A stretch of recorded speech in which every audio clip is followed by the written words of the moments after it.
நேயர்களே, மத்திய கிழக்கில் தற்போது நடந்து வரக்கூடிய பிரச்சனையில் அமெரிக்காவினுடைய நிலைகள் நமக்கு புரியல. அமெரிக்கா குழப்பமான மனநிலையிலும் நேரத்திற்கு ஒன்றும் அமெரிக்கா பேசிக்கொண்டிருக்கிறது. இந்த போரை ஆரம்பித்தது அமெரிக்கா. நெதானியாகு என்கிற ஒரு தனிமனிதனுடைய ஆசையை, அபிலாசைகளை நிறைவேற்றுவதற்கு அமெரிக்கா பாடுபட்டது. அமெரிக்காவினுடைய அதிபர் பெஞ்சமின் நெதானியாகுவை பாராட்டுகிறார். அமெரிக்க அதிபர் டொனால்ட் ட்ரம்ப் அவர்கள் வெளியிட்டிருக்கக்கூடிய செய்தியில் இஸ்ரேல் மக்கள் பெஞ்சமின் நெதானியாகு அவர்களுடைய கடும் போராட்டத்தையும் அவருடைய கடுமையான தியாகத்தையும் ஏற்றுக்கொள்ள வேண்டும் என்று யூத மக்களுக்கு அவர் அறைகூவல் விடுத்திருக்கிறார். யூத மக்களே, உங்கள் நாட்டின் மேன்மைக்காகவும் உங்களை காப்பதற்காகவும் உங்கள் தேசத்தை வலிமைப்படுத்துவதற்காகவும் உங்களுக்கு எதிராக இருக்கக்கூடிய அனைத்து சக்திகளையும், இந்த நாட்டிற்கு எதிராக இருக்கக்கூடிய அனைத்து அச்சுறுத்தல்களையும், அணு ஆயுதங்களுக்கு எதிராக மிக கடுமையான போராட்டத்தை, பிரேவரி அட்டாக் என்று சொல்லக்கூடிய நல்ல மனநிலையில் தைரியமாக தாக்குகிறார். அவருக்கு நீங்கள் எப்போதும் விசுவாசிகளாக இருக்க வேண்டும் என்று யார் சொல்கிறார்? அமெரிக்க அதிபர் பெஞ்சமின் நெதானியாகுவை இஸ்ரேல் அதிபர் பிரைம் மினிஸ்டரை பாராட்டுகிறார். அப்படி என்றால் சில 2-3 தினங்களுக்கு முன்பு இந்த போர் மௌனிக்கப்பட்ட பின்பு பெஞ்சமின் நெதானியாகு அமெரிக்காவை பாராட்டினார். அதிபர் அவர்களே, உலக வரலாற்றில், அமெரிக்கா இஸ்ரேல் வரலாற்றிலும் உங்களை போன்ற ஒரு தலைவனை இனி நாம் பார்க்க முடியாது. அந்த அளவுக்கு நீங்க எங்களுக்கு உதவி செஞ்சிருக்கிறீங்க அப்படின்னு யார் சொன்னா? பெஞ்சமின் நெதானியாகு அமெரிக்காவினுடைய அதிபர் டொனால்ட் ட்ரம்ப் அவர்களை பாராட்டினார். இதுல ஒரு பெரிய விவகாரம் ஒன்றும் இல்லை. யுனைடெட் அரபு எமிரேட்ஸுக்கு செல்கிறார். அங்கே பண்டைய காலத்து யூத கலாச்சாரங்களை மையப்படுத்தி ஒரு கல்ச்சரல் சென்டர், யூத வழிபாடு, யூத நடைமுறைகள், யூதர்களுடைய பழக்க வழக்கங்கள், ஆப்ரஹாமிக் அந்த ஃபெய்த் பற்றி ஒரு கண்காட்சி திறக்கப்படுகிறது. அவற்றில் கலந்து கொண்ட அமெரிக்க அதிபர் டொனால்ட் ட்ரம்ப் அவர்கள், நானும் ஒரு யூதன் என்பதை நீங்கள் தெரிந்து கொள்ள வேண்டும் என்று பெருமையோடு சொல்கிறார். இதை நாம கொஞ்சம் யோசனை செய்து பார்த்தா, பிறப்பால் அவர் ஒரு கிறிஸ்தவர், அமெரிக்க கிறிஸ்தவர். அதாவது அவருடைய மூதாதையர்கள் வெளிநாடுகளிலிருந்து, அவர்கள் எல்லாருமே செட்டிலர்ஸ் தான், யுஎஸ் ஃபுல்லாவே குடியேறியவர்கள் தான். ஆனாலும் அவர் ஒரு வலதுசாரி கடும்போக்கு சித்தாந்தவாதி. இஸ்லாமிய அடிப்படையிலான நாடுகள் எப்படியெல்லாம் ஒரு வலதுசாரியாக தங்களை காட்டிக்கொள்கிறார்களோ, போராடுகிறார்களோ, இன்னைக்கு கொமேனி எடுத்துக்கொண்டாலும் ஒரு வலதுசாரி மத அடிப்படையிலான ஷியா பிரிவினுடைய தலைவர் தான். அப்படித்தான் இவர் கோட் சூட் அணிந்து கொண்டு தன்னை ஒரு இன்டலெக்சுவலாக காட்டிக்கொள்ளும் மதவாதி என்பதை நாம் இதை காட்டுகிறது. இது ஏராளமான விவகாரங்கள் இதில் இருந்தாலும் இதில் பாடம் படித்து கொள்ளக்கூடிய விவகாரம் அரபுகளுக்கு உண்டு. ஆனால் அரபுகள் ஏனோ அதனை பாடம் படித்து கொள்ள அவர்கள் விரும்புவதில்லை. அமெரிக்காவும் இவர்களுடைய அந்த கொள்கை என்பது இதுதான், எப்படியாவது தொலைத்து கட்ட வேண்டும், இஸ்லாமிய உலகத்தை தொலைத்து கட்ட வேண்டும், அங்கே எவனும் தனித்து ராஜ்யத்தை அமைத்து விடக்கூடாது என்பதுதான் அமெரிக்காவும் இஸ்ரேலுடைய நடவடிக்கைகள். அந்த நடவடிக்கைகளுக்கு ஏற்ப தனித்து போராடி இன்றைக்கு ஒரு மாபெரும் இழப்பையும் ஒரு மாபெரும் வெற்றியையும் ஈரான் பெற்றிருக்கிறது. இது முதற்கண் செய்தி. அதற்கு ஒரே ஒரு சின்ன விஷயம், அமெரிக்கா பதட்டம் அடைந்தது, அமெரிக்கா கொதிநிலை அரசியலுக்கு சென்றது.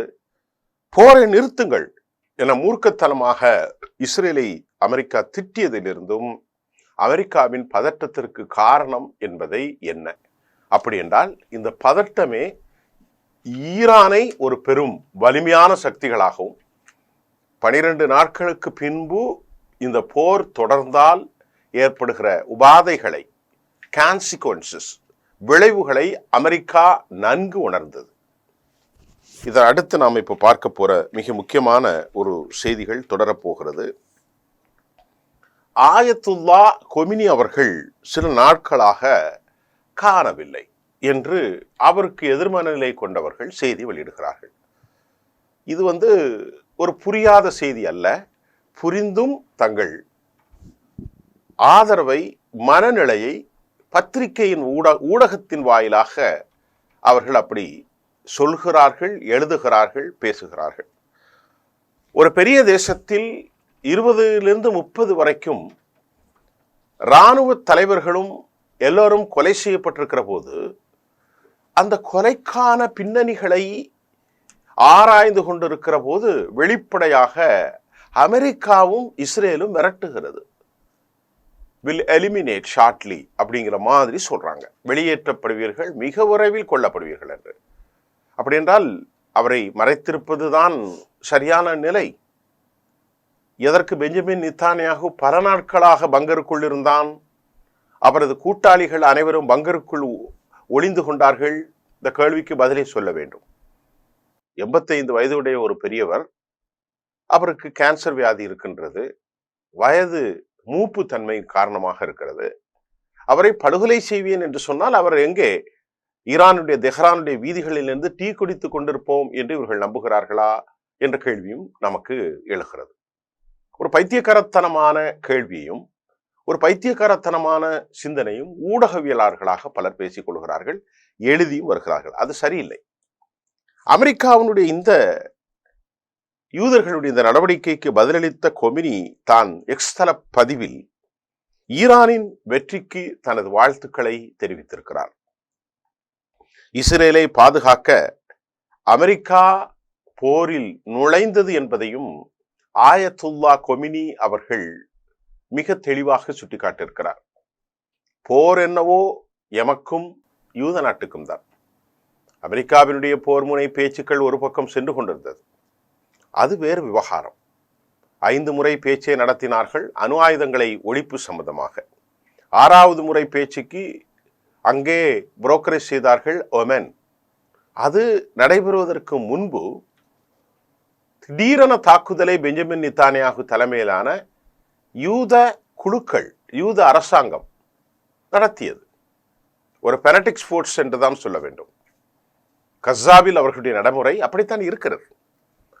அந்த தாக்குதலை எதிர்கொண்டிருக்கிற போது அமெரிக்கா இங்கே ஏன் வர வேண்டும் என்ற கேள்வி எழுகிறது.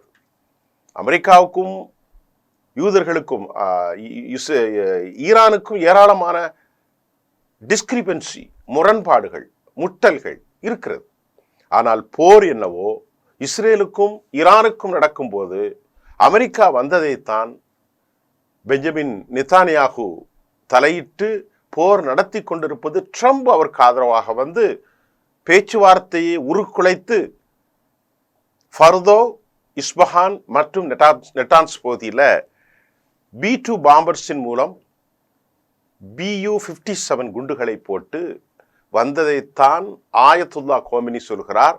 நேற்றைக்கு அவர் பேசுகிற போது, நாங்கள் அமெரிக்கா இதில் போரில் நுழைந்தது தனது இரத்தபந்தமான கொள்கை சகோதரனான பெஞ்சமினை காப்பதற்கு அமெரிக்கா போரில் நுழைந்தது என சுட்டிக்காட்டிய ஆயத்துல்லா கொமினி அவர்கள், நாங்கள் அதற்கு சரியான முறையில், உரித்தான முறையில் பதிலடி கொடுத்தோம் என்பதும், இஸ்ரேல் இதனால் தப்பி பிழைத்தது என்ற ஒரு கருத்தையும் ஆயத்துல்லா கொமினி வலுவாக வைத்திருக்கிறார். தனித்துவமாக நாங்கள் போரிட்டிருந்தால் இஸ்ரேல் காலி செய்யப்பட்டிருக்கும். அமெரிக்காவால் அவர்கள் தப்பி பிழைத்தார்கள் என்பதையும் ஆயத்துல்லா கொமினி தெளிவுபடுத்தியிருக்கிறார். மத்திய கிழக்கின் நிலைகளையும் ஈரானால் நெருங்கிய பெரும் ஏற்படுத்த முடியும். அமெரிக்கா தொடர்ந்து இதற்காக பெரிய விலை கொடுக்க வேண்டிய தருணம் வரும் என்பதையும் ஆயத்துல்லா கொமினி சுட்டிக்காட்ட தவறவில்லை. மத்திய கிழக்கில் எல்லா நிலைகளையும் நாங்கள் தாக்குவோம். அமெரிக்காவுடைய நிலைகள், எல்லா நிலைகளும் பக்கத்துல கத்தர்ல இருக்கு, யுனைடெட் அரபு எமிரேட்ஸ்ல இருக்கு, ஜொர்டானில் இருக்கிறது பெரிய அளவுல. அதே மாதிரி பஹ்ரைன்ல மிகப்பெரிய அளவில் இருக்கு. டியூகோ கார்சியாவில் அந்த அளவுக்கு வச்சிருக்கிறாங்க. அதே போன்று ரெட் சீலையும் எல்லா இடங்களிலும் அவருடைய கப்பல்கள் இருக்கிறது. அதைத்தான் ஆயத்துல்லா கொமினி சுட்டி காட்டுகிறார். மத்திய கிழக்கில் எல்லா நிலைகளையும் ஈரானால் எளிதாக அணுக முடியும். ஒன்றும் பெரிய கஷ்டம் இல்லப்பா, நாங்க தாக்கி இருக்கிறோம் இஸ்ரேல் பெரிய அளவில் உருக்குலைந்திருக்கிறது என்பதையும் அவர் சுட்டி காட்டியிருக்கிறார். ஆகவேதான் மத்திய கிழக்கில் நிலைகளையும் ஈரானால் நெருங்கி பெரும் சேதத்தை ஏற்படுத்த முடியும் என்பதை சுட்டிக்காட்டிய அவர், இந்த மாதிரி போக்கு தொடர்ந்தால் அமெரிக்கா பெரும் விலை கொடுக்க முடியும். நீங்க எங்களை சரணடைய சொல்லியில அது வரலாற்றில் நடக்காது. இது அமெரிக்காவை பொறுத்தவரை தேவையில்லாத பெரிய வார்த்தை என்பதை சுட்டிக்காட்டிய ஆயத்துல்லா கொமினி அவர்கள், இது அமெரிக்க அதிபர் வாயிலிருந்து வரக்கூடாத வார்த்தை, யாரை பார்த்து சரணடைய கேள்வி கேட்டீங்க அப்படிங்கிற ஒரு விவகாரத்தை மூத்தவர் ஆயத்துல்லா கொமினி சொன்னார். உனக்கு முன்னாடி எனக்கு நாகரிகம் இருக்கிறது, உனக்கு 400 வருஷம் தான், எங்களுக்கு பல ஆயிரம் 4000 5000 வருஷம். பரசீகர்களும் ரோமர்களும் பெரும் போர்ஸாக இருந்தாங்க 2000 வருஷத்துக்கு முன்னாடி. அன்னைக்கு நீ எதுவுமே இல்லை. உலகின் முதல் நாகரிக தொட்டில், உலகின் மிகச்சிறந்த வல்லமையான ஆளுமைகள்லாம் பாரசீகர்கள் நாங்கள். எனட்டுக்கு எங்களுக்கு பாடம் படிச்சு கொடுக்குறியா அப்படிதான் அவர் சொல்றாரு. உன் வாயிலிருந்து என்ன போய் சரணடைய சொல்றியே, இது சரியா என்பதையும் கூட ஆயத்துல்லா கொமினி அவர்கள் பேசிய பேச்சில் நாம் புரிந்து கொள்ளக்கூடியதாக இருக்கிறது. இதற்கிடையிலே அமெரிக்காவினுடைய இன்டெலிஜென்ஸ் ஒரு பெரும் சேதாரத்தை ஃபர்தோவிலும் இஸ்பஹானிலும் நட்டான்ஸிலும் ஏற்படுத்தி இருப்பதாக புகழாரம் சூட்டி கொண்டிருக்கிறார்கள். பெரிய சேதத்தை நாங்கள் ஏற்படுத்தினோம். அமெரிக்க அதிபர் டொனால்டு ட்ரம்ப் அவர்கள் இன்னும் 10 ஆண்டுகள் ஈரான் எழ முடியாது, அணு ஆயுதத்தை தயாரிக்க முடியாது, அந்த அளவிற்கு நாங்கள் அடித்து சீரழித்து சின்ன பின்னமாகிட்டு இருக்கிறோம். சிஐஏயும் சொல்லுகிறது, central investigation agency of US, அமெரிக்காவினுடைய அந்த சிஐஏயும் அமெரிக்க அதிபர் திரு டொனால்ட் ட்ரம்ப் அவர்களும் 10 வருஷத்திற்கு எழ முடியாது என்று சொன்னார். அதே சமயம் யூதர்களோ இன்னும் 2 ஆண்டுகளுக்கு எழ முடியாது என்று அவர்களும் தன் கருத்தை வைத்தார்கள்.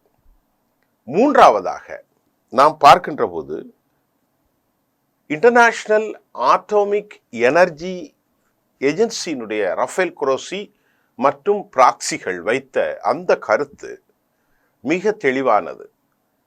அவர்கள்தானே தெரியும் பெரிய சேதாரம் ஒன்றும் இல்லை என்பதை சுட்டிக்காட்டி அவர்கள் ஏதோ சர்ஃபேஸ் லேயர்ல பட்டும் படாமலும் தொட்டும் தொடாமலும் ஏற்பட்டிருக்கக்கூடிய இந்த பாதிப்பை அவர்கள் சரி செய்வதற்கு ஒரு 50 தினங்கள் மட்டும் போதுமானது, இல்லை என்றால் ஒரு 60 தினங்கள் 2 மாதங்கள் என்ற அளவு போதுமானது. நமக்கு ஏற்படுகிற ஒரு பெரும் சந்தேகம், அமெரிக்கா கூறுகிற ஒரு தசாப்தத்திற்கு மேலான காலமா, பெஞ்சமின் நெத்தன்யாகு போன்றவர்கள் சொல்கிற ஒரு 25 மாதம் போன்ற காலங்கள், 2 ஆண்டுகள், இன்டர்நேஷனல் ஆட்டோமிக் எனர்ஜி ஏஜென்சிஸினுடைய அந்த கருத்து உண்மையா? அப்படி என்றால் இந்த 3ஐயும் தாண்டி எந்தவித பாதிப்பையும் அது ஏற்படுத்தவில்லை. இருந்த போதிலும் கட்டமைப்புக்காக உள்ளே வைத்திருந்த என்ரிச்மெண்ட் செய்யப்பட்ட யுரேனியம் அங்கிருந்து கடத்தப்பட்டிருக்கலாம், அல்லது டிகாய், அந்த 3 தளங்களும் ஒரு பொய்யான தளமாக இருக்கலாம், அல்லது பல ஆண்டுகளுக்கு முன்பே இந்த பேச்சுவார்த்தை தொடங்கு காலத்திலே கிட்டத்தட்ட 2 மாதங்களுக்கு முன்பே அவர்கள் அதை வேறு பகுதிக்கு, தொழில்நுட்பம் நிறைந்த கடலின் ஆழமான பகுதிக்குள்ளும் மறைத்து வைப்பதற்கான வாய்ப்புகள் நிறைய உண்டு, ஏராளமாக உண்டு. அப்படி ஏதாவது செய்திருக்கிறார்கள் என்பதுதான் உண்மை. அதே சமயம் பெஞ்சமின் எதற்காக இந்த தாக்குதலை தொடர்ந்து நடத்த வேண்டும் என்ற கேள்வியும் நடக்கின்றது. பெஞ்சமின் நெத்தன்யாகு ஒரு அறிவாளி என்பதில் எந்த மாற்றமும் இல்லை.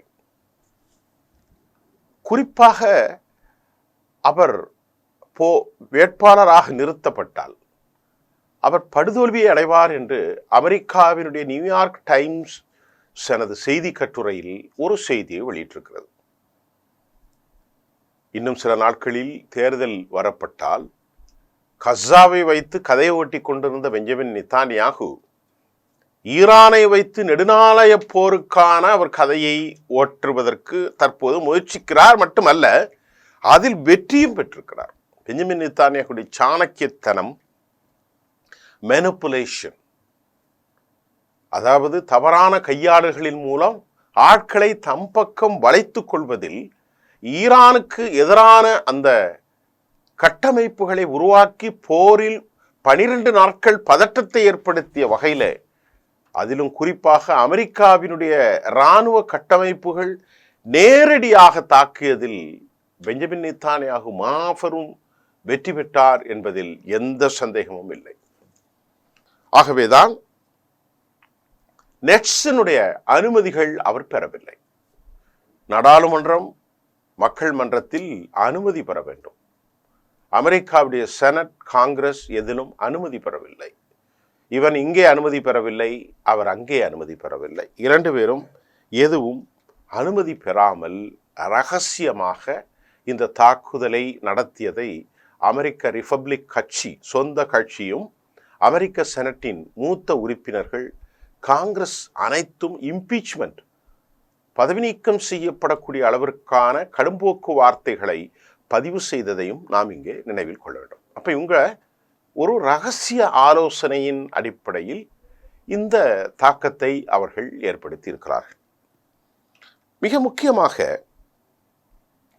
நியூயார்க் டைம்ஸ் சொல்லுகிற அந்த தேர்தல் களத்தில் மக்களின் அதிருப்தி, மக்களின் இழப்பு அமெரிக்காவை இழுத்து கொண்டு விட்டதையும் யாரும் ரசிக்கவில்லை. ஆகவேதான் அமெரிக்காவில் ட்ரம்புக்கு எதிராக இந்த மிகப்பெரிய எதிர்ப்பு இருந்தாலும் இதன் மூலமாக மிகப்பெரிய வெற்றியை தற்காலிகமாக பெற்றாலும் நிரந்தரமாக இனி எவ்வளவு காலம் இதை சொல்லி அவர் தன் நாட்களை ஓட்டப் போகிறார் என்பது பெரும் கேள்வியாக இருக்கிறது. ஆனாலும் பெரும் இந்த போரில் மிக கொடூரமான தாக்குதலை முன்னெடுத்தாலும் அவற்றில் மிகப்பெரிய வெற்றிகள் எதையும் பெறாமல் பெஞ்சமின் நெத்தன்யாகும் டொனால்ட் ட்ரம்பும் அவர்கள் ஒரு பொய்மையான விவகாரத்தை சொல்லிக் கொண்டிருப்பதை நாம் பார்க்க முடிகின்றது. இனி அடுத்த வரக்கூடிய பல செய்திகளில் ஈரான் ஏற்பட்ட நஷ்டம் என்ன, இஸ்ரேல் ஏற்பட்டிருக்கக்கூடிய உண்மையான நஷ்டம் என்ன, அமெரிக்கா அடுத்து என்ன செய்ய போகிறது என்கின்ற பல கேள்விகளுக்கு நாம் பதிலை உங்களுக்கு தரலாம் என்று நினைத்திருக்கிறோம். மீண்டும் அடுத்த செய்தியில் உங்களை நான் சந்திக்கின்றேன். நன்றி.